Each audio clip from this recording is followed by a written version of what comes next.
Very good morning പ്രിയപ്പെട്ട പ്രേക്ഷകരെ. അങ്ങനെ നല്ലൊരു പ്രഭാതത്തിലേക്ക് നമ്മൾ കാലെടുത്ത് വെക്കുകയാണ്. ഞങ്ങൾ ഇതാ പ്രേക്ഷകരെയും കൊണ്ടുള്ള വാർത്തായാത്ര ഇവിടെ തുടങ്ങുകയാണ്. ഇപ്പോൾ ഇന്നത്തെ ദിവസം എന്താണെന്ന് നമുക്ക് ആദ്യം പറയാം. ഇന്ന് ഫെബ്രുവരി 11-ാം തീയതിയാണ്, ചൊവ്വാഴ്ചയാണ്. മകരം 29-ാം തീയതി. കൊല്ലവർഷം 1200 അപ്പോൾ നമ്മളൊരു ഗ്രാമീണ അന്തരീക്ഷത്തിലാണ് നിൽക്കുന്നത്. ഇവിടെ നിന്ന് ഈ ക്ഷേത്രത്തിൽ നിന്നുള്ള പാട്ട് അതൊക്കെ നിങ്ങൾ കേൾക്കുന്നുണ്ടാകും എന്ന് പ്രതീക്ഷിക്കുന്നു. നേരം പുലർന്നു വരുമ്പോൾ മനോഹരമായ ഗ്രാമത്തിന്റെ ഭംഗി നിങ്ങളിലേക്ക് എത്തിക്കും. നമ്മളൊരു പാലത്തിലാണ് നിൽക്കുന്നത്. താഴെ പുഴയുണ്ട്, ചുറ്റിലും രണ്ടിടത്ത് അക്കരയും ഇക്കരയുമായിട്ട് നിറയെ മരങ്ങളുള്ള. ഇനി ഒരു പ്രത്യേകത കൂടി പറയാം. ഇത് സ്മിതയുടെ നാട്ടിലേക്ക് പോകുന്ന വഴിയാണ് തടിക്കക്കടവ് പാലം. വെളിയത്തുനാടും അടുവാശ്ശേരിയും തമ്മിൽ ബന്ധിപ്പിക്കുന്ന പുതിയൊരു പാലമാണ്. മനോഹരമായ പാലമാണ്. അപ്പോൾ എപ്പോഴും ഇതിലേക്ക് കടന്നു പോകുമ്പോൾ വിചാരിക്കും ഈ ഗ്രാമത്തിന്റെ സൗന്ദര്യമൊക്കെ ഒട്ടും ചോർന്നു പോകാതെ നിങ്ങൾ പ്രേക്ഷകരിലേക്ക് എത്തിക്കണമെന്ന്. അപ്പോൾ ഇന്നത് സാധിച്ചു. എല്ലാ പ്രേക്ഷകർക്കും മോർണിംഗ് വാക്കിലേക്ക് സ്വാഗതം.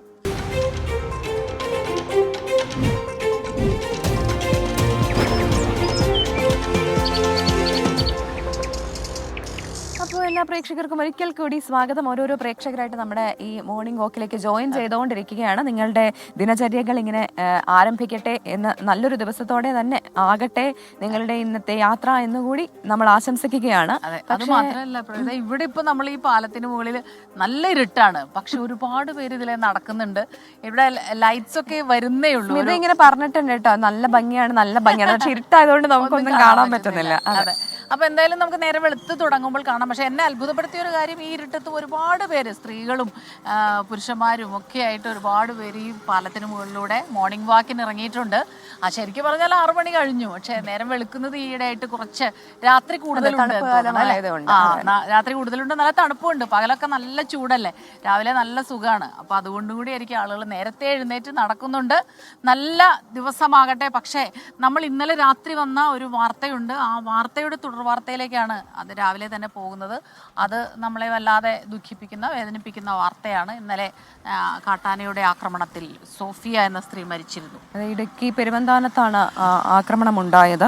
കൊല്ലപ്പെട്ട സോഫിയയുടെ മൃതദേഹം ഇന്ന് പോസ്റ്റ്മോർട്ടം ചെയ്യും. മുണ്ടക്കയം മെഡിക്കൽ ട്രസ്റ്റ് ആശുപത്രിയിൽ സൂക്ഷിച്ചിരിക്കുന്ന മൃതദേഹം ഇൻക്വസ്റ്റ് നടപടികൾ പൂർത്തിയാക്കി കാഞ്ഞിരപ്പള്ളി താലൂക്ക് ആശുപത്രിയിലേക്ക് മാറ്റും.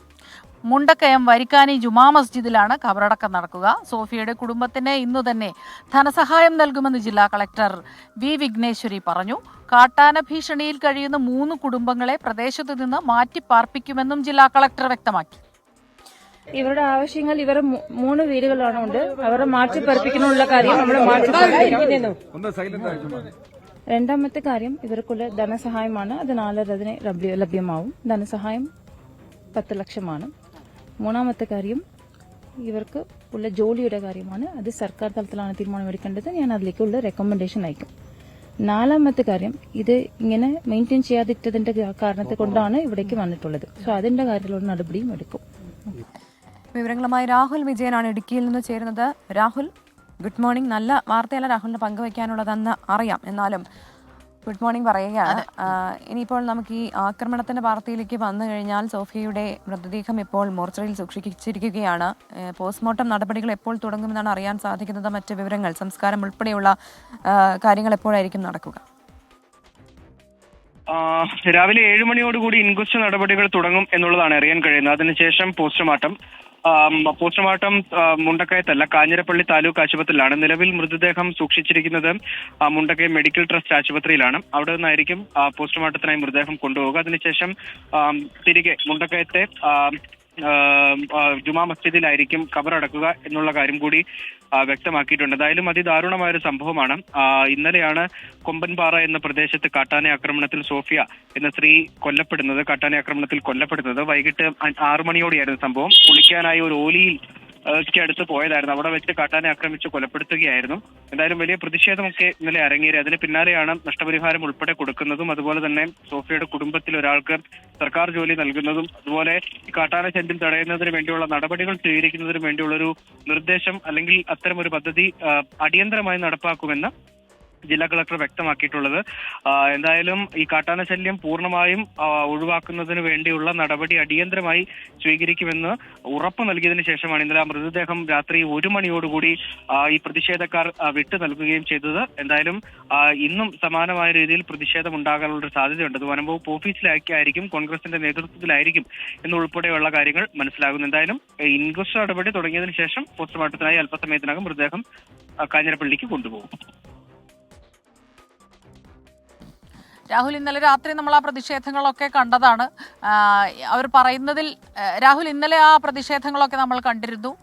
സാധാരണഗതിയിൽ ഉണ്ടാകുന്ന അതിൽ കൂടുതലായി തന്നെയാണ് ഇവരുടെയൊക്കെ പ്രതിഷേധങ്ങൾ വരുന്നത്. നമുക്കറിയാമല്ലോ, ഓരോ സ്ഥലങ്ങളിലും ഇങ്ങനെ ഓരോ തവണയും കാട്ടാനയുടെ ആക്രമണത്തിൽ മനുഷ്യർ മരിക്കുന്നു, അവരുടെ ജീവൻ എടുക്കുന്നതോടെ പ്രതിഷേധങ്ങൾ അങ്ങനെ കൂടുന്നു. പക്ഷേ ഇതിൻ്റെ വലിയ സങ്കടകരമായൊരു കാര്യം, കുറച്ച് ദിവസങ്ങൾക്കകം അപ്പോഴത്തെ പ്രശ്നങ്ങൾ പരിഹരിച്ച് ഇവരുടെ ഈ ഒരു കാട്ടാന ശല്യം, കാട്ടാന ആക്രമണം അല്ലെങ്കിൽ വന്യജീവി ആക്രമണം തടയുന്നതിന് ശാശ്വതമായ പരിഹാരം കിട്ടുന്നില്ല, ഉണ്ടാകുന്നില്ല. ഇടവേളകളിൽ, വളരെ തുടർച്ചയായ ഇടവേളകളിൽ ഈ പ്രശ്നങ്ങൾ അവർ അനുഭവിക്കുകയും ചെയ്യുന്നു. അതിൻ്റെ ഫലമായി തന്നെയാണ് ഇന്നലെ വലിയ പ്രതിഷേധം. അവരുടെ പ്രശ്നങ്ങൾക്ക് ശാശ്വത പരിഹാരം വേണം എന്നുള്ള അവരുടെ ആവശ്യം തന്നെയാണ് ഏറ്റവും പ്രധാനം. ഇന്നും ആ രീതിയിൽ തന്നെ പ്രതിഷേധം ഉണ്ടാകുമോ?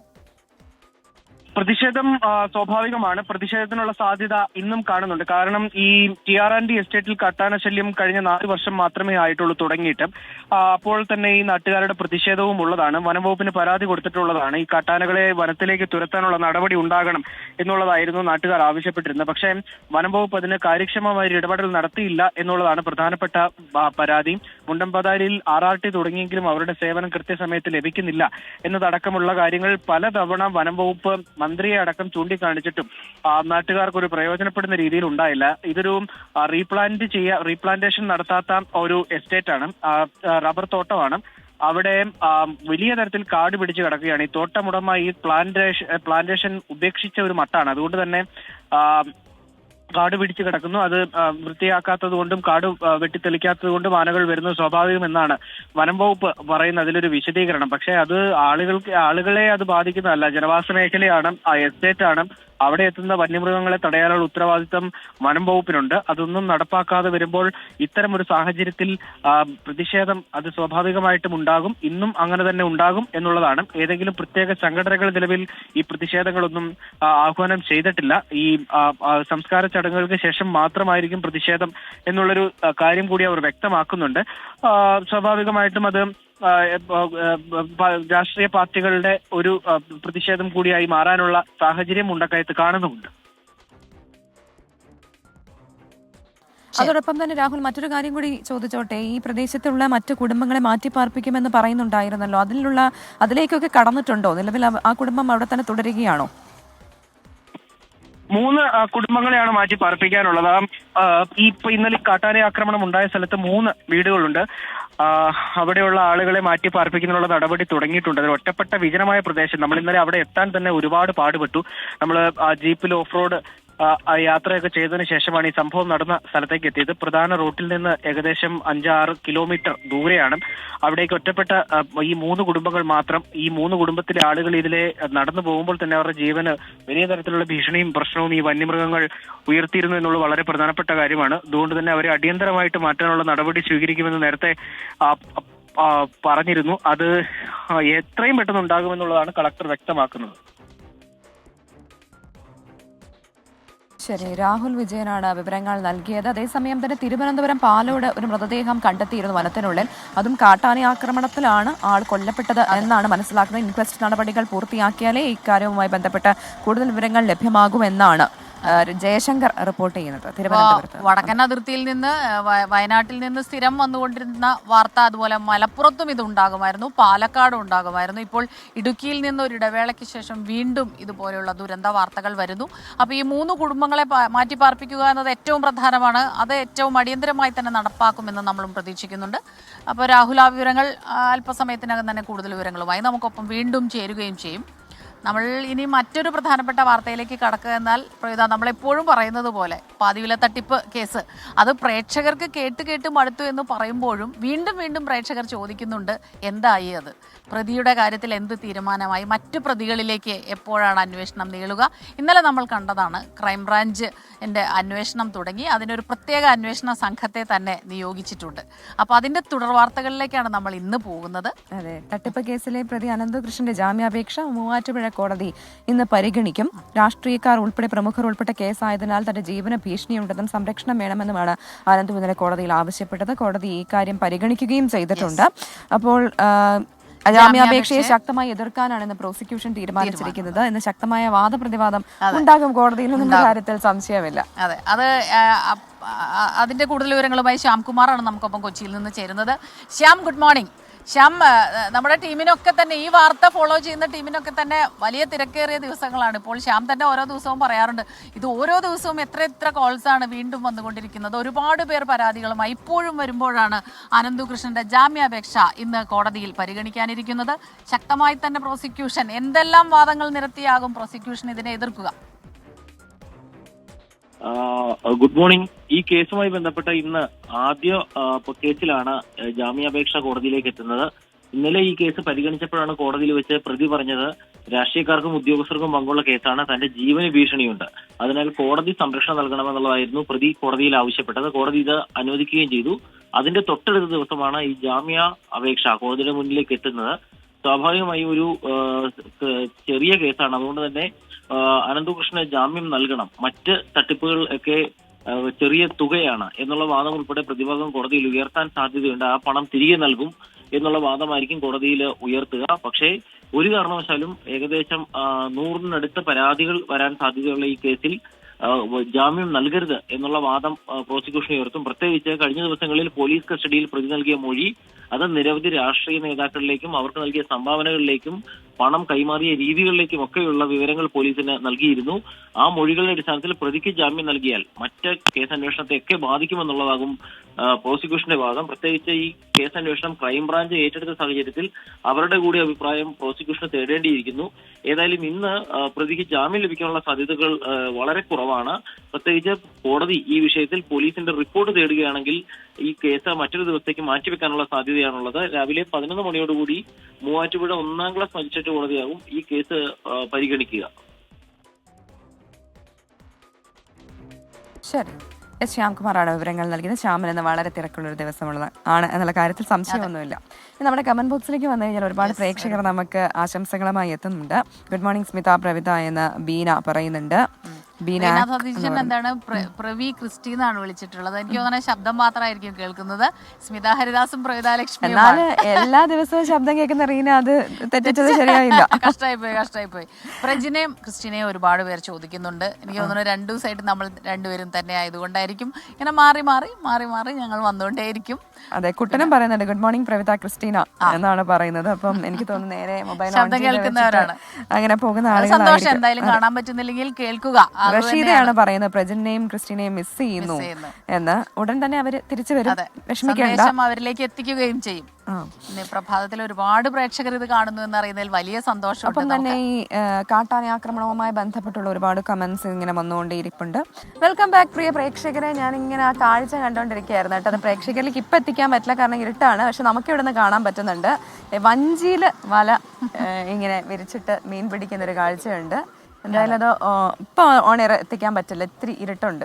നേരം വെളുത്തു തുടങ്ങുമ്പോ പ്രവിത പറയായിരുന്നു കുട്ടിക്കാലം ഓർമ്മ വരും. എനിക്ക് തറവാട്ടിൽ പോയി നിൽക്കുന്ന ഒരു കാലം.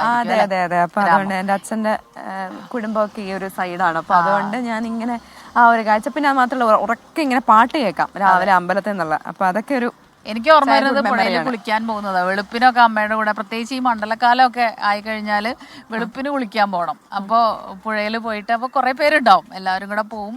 ചിരിയും കളിയും വർത്തമാനങ്ങളും. അമ്മ എല്ലാം ഡ്രസ്സൊക്കെ വാഷ് ചെയ്ത് കഴിയുന്ന സമയം വരെ ഞങ്ങൾ കുട്ടികൾ വെള്ളത്തിൽ കളിക്കും, മീനൊക്കെ പിടിക്കും. മീൻപിടുത്തം എന്ന് പറഞ്ഞാൽ തോർത്തൊക്കെ പിടിക്കുക. അല്ല, ഇതേ പുഴ അങ്ങോട്ട് പോകുന്നുണ്ട്, ചാലക്കുടി പുഴയാറ്, ആലുവപ്പുഴ. അത് ആണ് വലിയ പുഴയാണ്. അപ്പൊ ഇപ്പൊ ആരും കുളിക്കാനൊന്നും പുഴയിൽ ഇറങ്ങുന്നില്ല. ഒരുപാട് സൗകര്യങ്ങൾ വന്നിരിക്കുന്നു. ഇപ്പോൾ സൗകര്യങ്ങൾ വരുന്തോറും, വികസനം വരുന്തോറും നമ്മൾ ഒരുപാട് മാറിക്കൊണ്ടിരിക്കുന്നു. അപ്പോൾ ബാക്കിയെല്ലാം നൊസ്റ്റാൾജിയ, ഗൃഹാതുരത്വമൊക്കെ ആയി മാറുന്ന സമയമാണ്.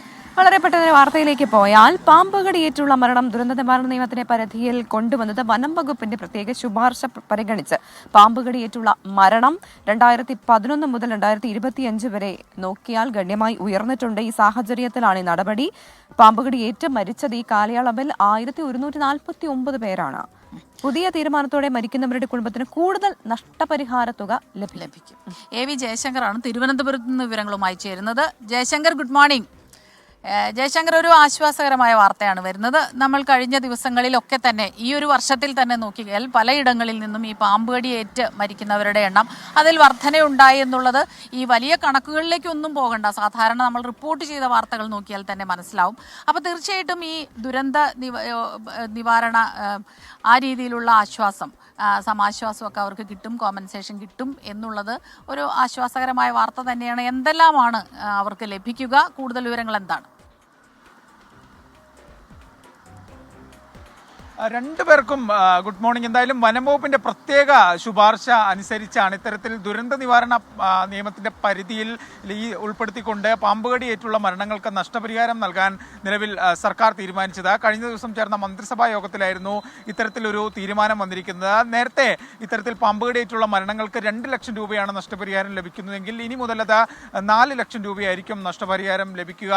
സംസ്ഥാനത്ത് പാമ്പുകടിയേറ്റുള്ള മരണങ്ങൾ വലിയ തോതിൽ വർദ്ധിച്ചൊരു സാഹചര്യത്തിലാണ് ഇത്തരത്തിൽ നഷ്ടപരിഹാര തുക ഉയർത്തുന്നതിന്റെ കൂടി ഭാഗമായാണ് ഇതിനെ ദുരന്ത നിവാരണ നിയമത്തിന്റെ പരിധിയിൽ ധനസഹായം നൽകാൻ സർക്കാർ തീരുമാനിച്ചത്. ഈ 2011 മുതൽ 2025 ജനുവരി വരെ 1149 പേരാണ് ഇത്തരത്തിൽ സംസ്ഥാനത്ത് പാമ്പുകടിയേറ്റ് മരണപ്പെട്ടത്. അതുകൊണ്ട് തന്നെ ഈ മരണപ്പെടുന്ന ആളുകളുടെ കുടുംബത്തിന് വലിയ തോതിൽ തുക ഉറപ്പിക്കുക എന്നൊരു ലക്ഷ്യമാണ് ഇത്തരത്തിലൊരു സർക്കാർ തീരുമാനത്തിന്റെ ത്തിലേക്ക് നയിച്ചത്. എന്തായാലും ഈ വനത്തിനുള്ളിൽ പാമ്പുകടിയേറ്റ് മരണപ്പെടുന്ന ആളുകൾക്ക് നേരത്തെ 10 ലക്ഷം രൂപയായിരുന്നു നഷ്ടപരിഹാരം ലഭിച്ചുകൊണ്ടിരുന്നത്.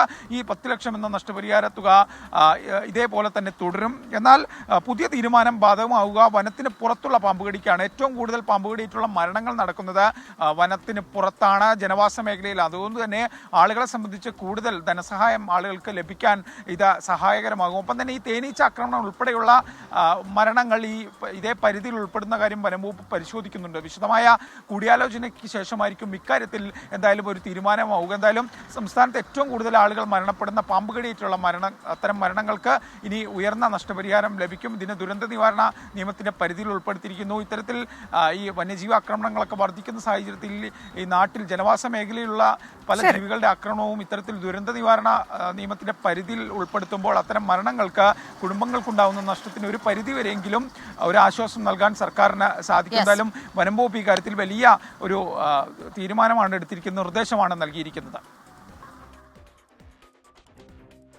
തീർച്ചയായിട്ടും പാമ്പുകടി ഏൽക്കുന്നവർക്ക്, പാമ്പടിയേറ്റ് മരിക്കുന്നവരുടെ കുടുംബത്തിന് ആശ്വാസകരമായ വാർത്തയാണ്. അത് ആശ്വാസം എന്നല്ല, പാമ്പടിയേറ്റ് മരിക്കുന്നതൊരിക്കലും നല്ലതാണെന്നല്ല. പക്ഷെ ആള് പോയി കഴിഞ്ഞാൽ ചിലപ്പോൾ ഒരു കുടുംബത്തിന്റെ നാഥൻ തന്നെയായിരിക്കും, അല്ലെങ്കിൽ കുടുംബത്തിന്റെ ചുമതലയുള്ള ഒരാളാണ് പോകുന്നതിൽ ആ കുടുംബം അനാഥമായി പോവും. എന്ത് ചെയ്യണമെന്ന് അറിയാതെ പകച്ചു നിൽക്കും.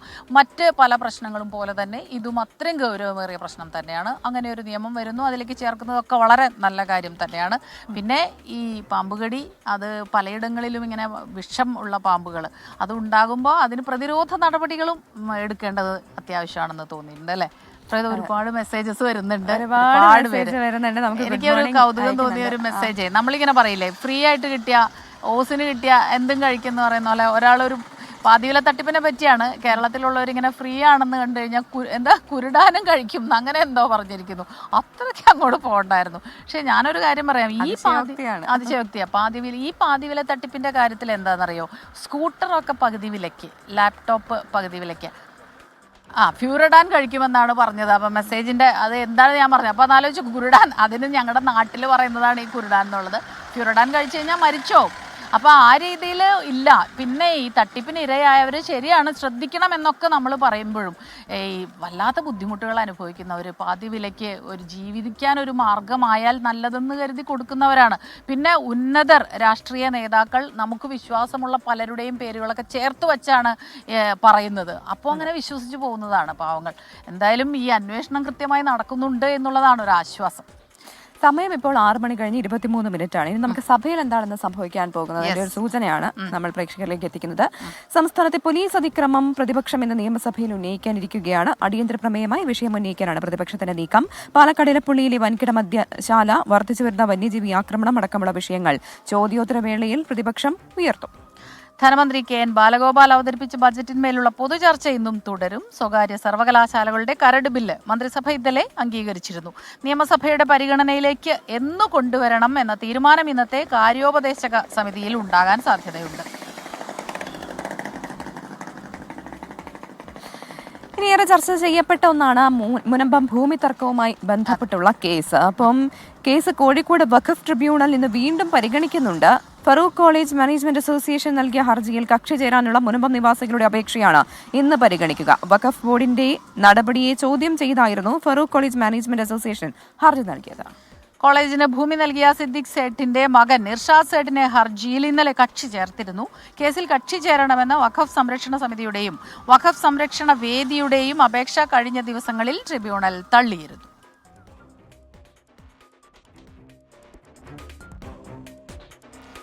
ഇനി ചോദ്യപേപ്പർ ചോർച്ചയുമായി ബന്ധപ്പെട്ടുള്ള ഓരോരോ വാർത്തകളായിട്ട് ഇങ്ങനെ ചുരുളഴിയുകയാണ്. അടുത്ത വാർത്തയിലേക്കാണ്. കേസിൽ ക്രൈംബ്രാഞ്ചിന് കസ്റ്റഡിയിൽ ലഭിച്ച പ്രതികളായ MS സൊല്യൂഷൻസിലെ 2 അധ്യാപകരെ ഇന്ന് കൂടുതൽ ചോദ്യം ചെയ്യും. ഇംഗ്ലീഷ് കണക്ക് അധ്യാപകരായ ഫഹദ്, ജിഷ്ണു എന്നിവരെ 5 ദിവസത്തേക്കാണ് അന്വേഷണ സംഘത്തിന് കസ്റ്റഡിയിൽ ലഭിച്ചത്. ഇന്ന് ഇവരുടെ തെളിവെടുപ്പ് ഉണ്ടായേക്കും. MS സൊല്യൂഷൻസിന്റെ ഓഫീസിലും ഒളിവിൽ കഴിഞ്ഞ ഇടങ്ങളിലും എത്തിക്കും ഇവരെ. അതേസമയം MS solution CEO Muhammad Shuhaib പറഞ്ഞത് പ്രകാരമാണ് തങ്ങൾ പ്രവർത്തിച്ചത് എന്നാണ് ഇവർ പറയുന്നത്.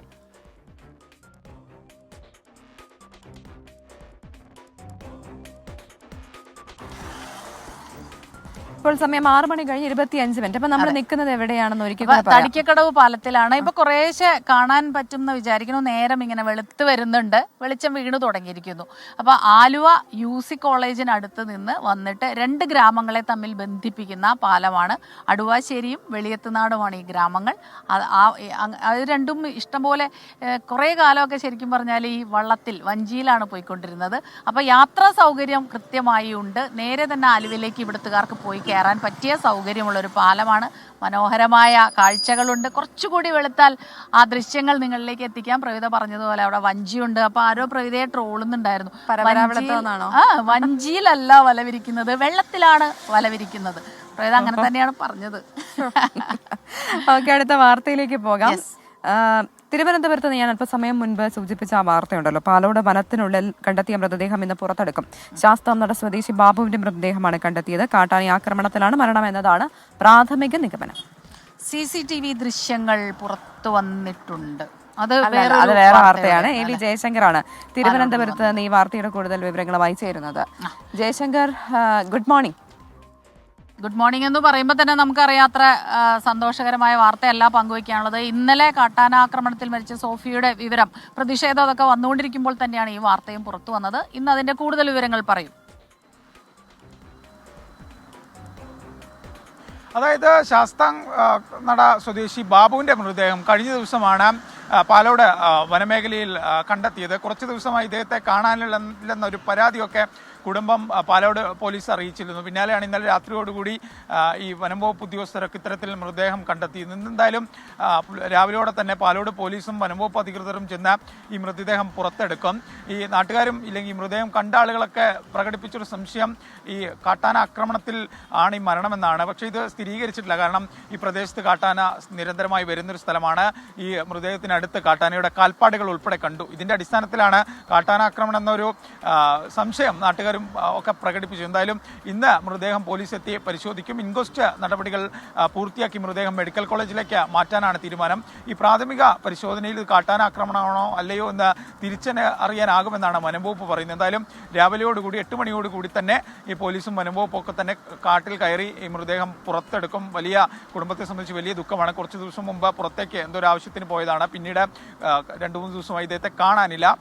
പിന്നാലെയാണ് ഇന്നലെയോടുകൂടി ഇത്തരത്തിൽ കാടിനുള്ളിൽ മൃതദേഹം മൃതദേഹം കണ്ടെത്തുന്ന സാഹചര്യം ഉണ്ട്. എന്തായാലും പോലീസും വനം വകുപ്പും നടപടി തുടങ്ങിയിട്ടുണ്ട്. പ്രദേശത്ത് കാട്ടാനയുടെ നിരന്തര സാന്നിധ്യമുണ്ടെന്നൊരു ആക്ഷേപം നാട്ടുകാർ ഉന്നയിക്കുന്നു. അതുകൊണ്ട് തന്നെ കാട്ടാനയുടെ ആക്രമണത്തിലാണോ മരണം എന്നൊരു സംശയം അവിടെ നിലനിൽക്കുന്നുണ്ട്. എന്തായാലും അക്കാര്യത്തിൽ ഇന്ന് ഈ മൃതദേഹം കണ്ടെത്തി ഈ മൃതദേഹത്തിൽ ഒരു പരിശോധന പോലീസിന്റെ ഇൻക്വസ്റ്റ് നടക്കുന്നതോടുകൂടി ഒരു സ്ഥിരീകരണം വരും.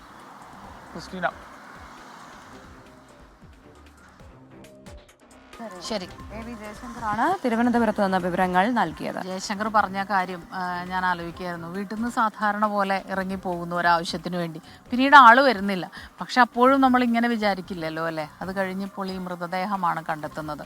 പിന്നെ കാട്ടാനയുടെ ആക്രമണത്തിലാണ് മരണമെങ്കിൽ തീർച്ചയായിട്ടും അതിൻ്റെ അന്വേഷണം നടക്കണം. അവിടെ കാട്ടാനയുടെ ശല്യമുണ്ടെങ്കിൽ അതിന് പരിഹാരവും കാണണം.